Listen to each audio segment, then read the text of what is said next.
In the previous episode of the off season, I discussed the tradition of trapping and how I set traps for nest raiders and other predators. On today's episode, I will be showing you how I use small streams on our property to target specific animals even when the winter weather isn't on your side.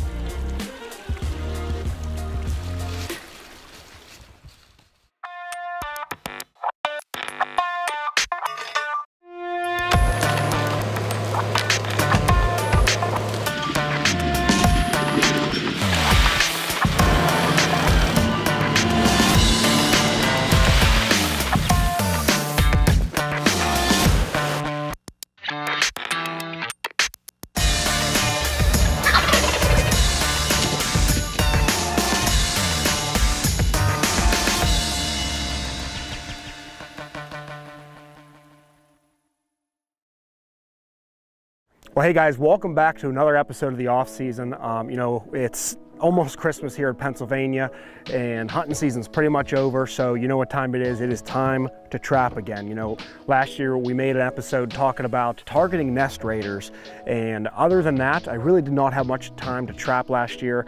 So today I'm really want to go in here and focus on log sets for fisher and bobcat specifically, but really can catch anything on them. I didn't have much time to trap last year during the winter. The time that I did have, I did luck into a fisher the couple days that I did have log sets out, but we wanted to go out here today, show you guys exactly how I set a log set, and from start to finish. Hopefully in a couple days here we have some catches for you. We have unbelievable weather for the next like 2 weeks. It's been a grind. I've had some traps in the ground for coyote and fox, but with the weather that we have in Pennsylvania right now, it's the hardest time of the year to trap. With the rain, freeze, thaw cycles, it's just tough. But you can get away from that by setting log sets. So that's what we're gonna do today. Get all this stuff loaded up and go set a couple.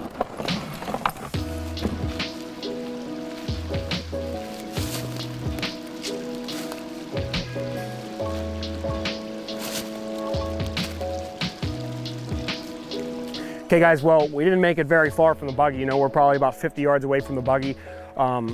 Walking down this creek bottom, locating bigger logs like these ones to look for sign and set some traps on. It just so happens the first log that we came upon, there's some, I believe, fox or bobcat feces right at the top of this one. This is a pretty big log, so I'll probably end up putting the trap up top here where the feces is and probably blocking one of these other two logs, so they have to go on this main one. But one of the first things I do is take a hatchet with me, clear out a spot where I know I'm gonna put the trap, and I like to hatchet away, the top of this log so that trap will fit flush. Okay guys, so get your trap set, put it in that hole, and you see it's sitting pretty level with that log right there.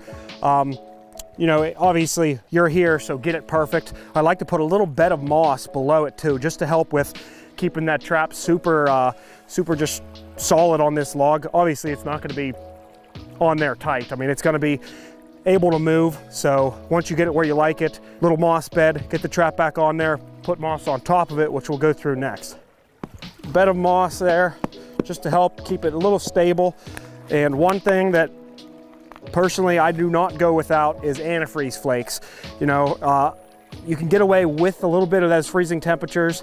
Like I said, it's been tough right now for dirt holes. You can get away from those freezing temperatures by setting log traps, but I still like to put a little bit of antifreeze on top of that moss just to help it not freeze, won't stick to the trap, then you have a better chance of that trap going off successfully.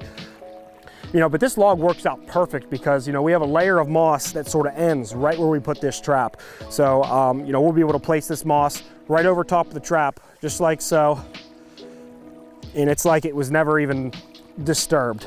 We'll put some guide sticks on the sides and in front and behind of this trap, just so we can really make that animal want to step directly on that pan, and have the best chance of successfully getting, a good catch above that pad. But yeah, perfect set with this moss flowing right down to the trap here. We'll get some sticks and try to guide this animal directly to that pan. It's as simple as that, guys. It's not too difficult. place the trap on the log, cover it up with moss, and hopefully in a couple days here we'll have either a fox or a bobcat. It looked like bobcat feces, but we'll see. I mean, just an awesome log here for set number 1. But at this point, guys, we're going to anchor down this trap and get a couple larger branches to block some of these other logs. We want to make sure that this is the only available log for that animal to use. Obviously, he was using already with that feces up here, but we want to make sure that this is the only one that he's going to use. And with any luck, boom, we'll get him in a couple days here.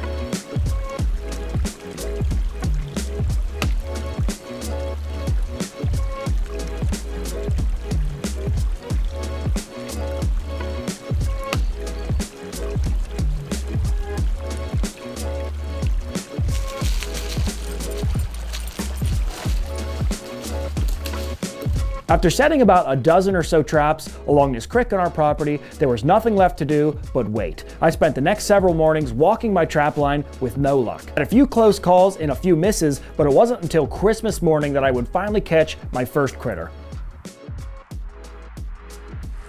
Well, guys, we got everything ready to go, getting ready to head out here, but just wanted to take another look at this fish. You know, super blessed. You know, you can only catch one in Pennsylvania, so I'm absolutely thrilled here on Christmas morning to have a Christmas morning fisher. So that's awesome. We got this set remade. We got a couple more to check, and we'll get out of here. When it comes to log set trapping, these are my methods and strategies I take to the woods with me each winter. I'm not saying these ways are the best, but they have been working for me ever since I started trapping. If you're interested in controlling predators in your property and are looking for more content, I encourage you to check out our trapping episode we produced in season 1. There, I go into more depth on trapping as a whole, as well as other techniques I use. As always, thank you for watching another episode of The Off Season.